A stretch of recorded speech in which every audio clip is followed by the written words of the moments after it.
I'm Detective Lieutenant Henry Oak at the Detroit Metropolitan Police Department. This is Detective Sergeant Tellis. We already know who you are, which is why we are here. My wife, who was the head of Paramount Pictures, had a cassette of it, a video cassette.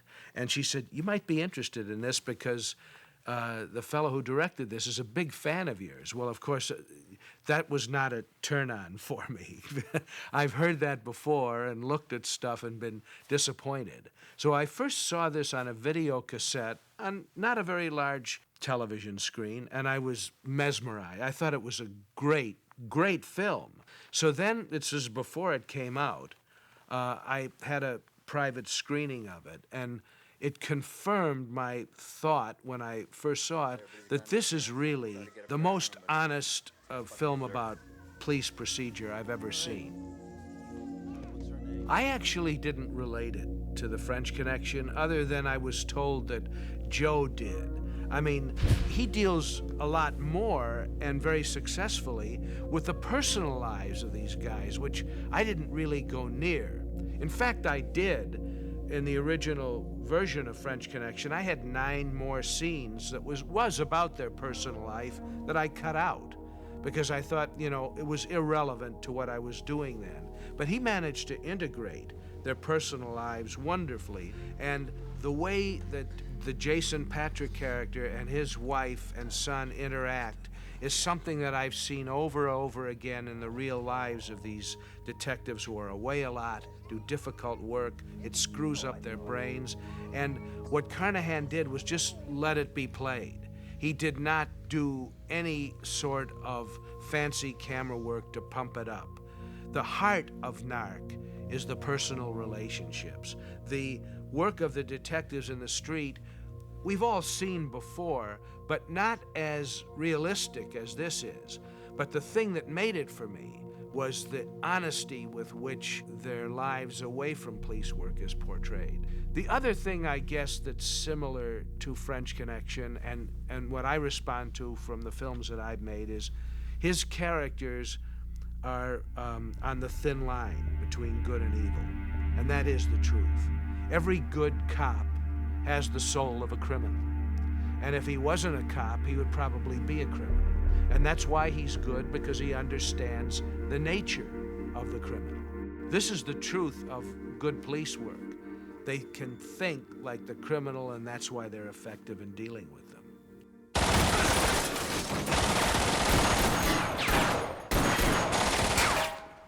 There's no question about the fact that he was not putting violence in the foreground in the making, although it's a very violent film. It's a violent world.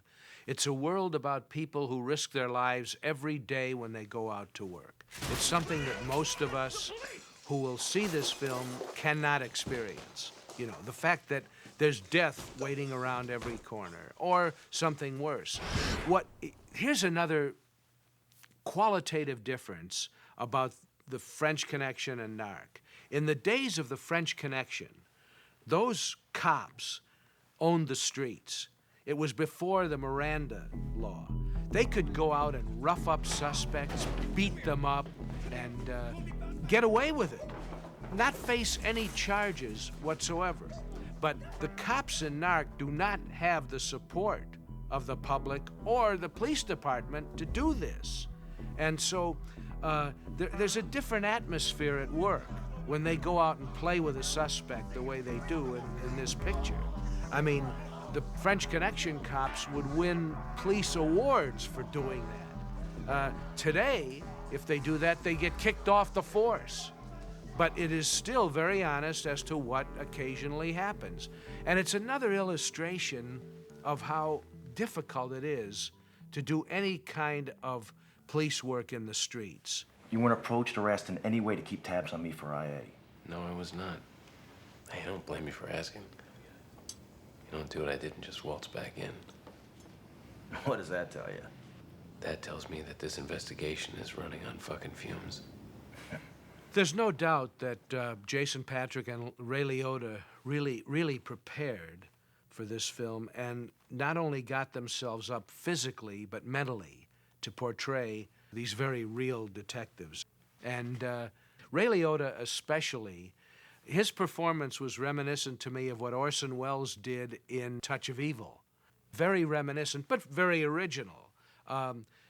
This film will last because of its performances. They are so real. They are so lacking in the sense of acting. What do you want to do about this? Nothing.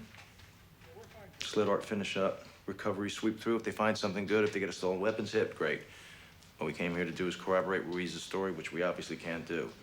It's all right. I think it was all bullshit anyway. Hey, Art, I'll talk to you later. The films that last are the ones like The Godfather, where the performances are not really grandiose. They're scaled down to a human level, and that's true of Narc. Cut. One more time.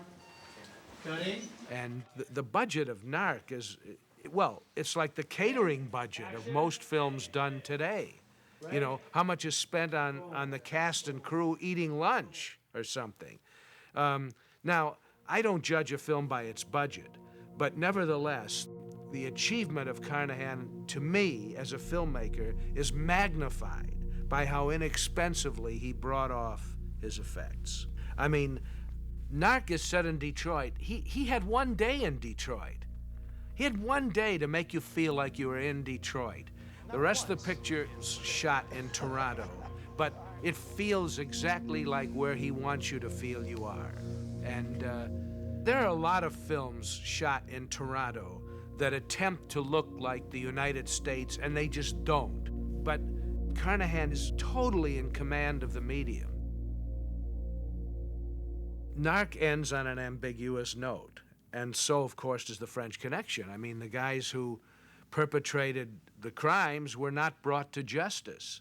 And in the 1970s, that was not a very difficult thing to bring off. That was accepted, and it was accepted on every level. The audience, the critics, the Academy, which gave it an Academy Award for Best Picture. That doesn't happen today.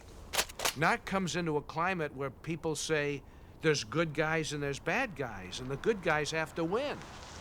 Your gun and your shield on the ground now. The audience today, unfortunately, is mostly conditioned by television. And the cops are hugely successful on television. You know, they're superheroes, you know, they're cowboys. And the audience is conditioned today to that. So something like Narc comes along that is something of a throwback and retro to a period when you could express more and didn't have to worry about what was politically correct or not. A lot of people now talk about the great renaissance in American film in the 70s, which I think was true with people like Coppola and Scorsese and Spielberg and Bogdanovich and many others. One of the differences between those directors then and the younger group today is that the people in the 70s had great success with their films. The audience was on the same wavelength with them. Today, I think these young filmmakers are every bit as talented as those guys, but they are not really connecting with the mainstream audience. The people like Paul Thomas Anderson and Wes Anderson and Spike Jonze and now Joe Carnahan. As far as I'm concerned, their films are the equivalent and have taken American cinema further than we did. But the audience has not caught up to them. Critics have. You know, there's great critical affection for all of these films. And I think they're brilliant, especially Carnahan. Few American films today carry the weight that a film like Narc does.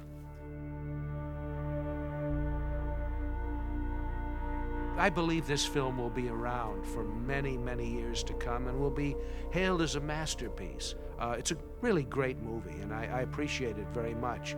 My hope is that Carnahan will pursue his dream.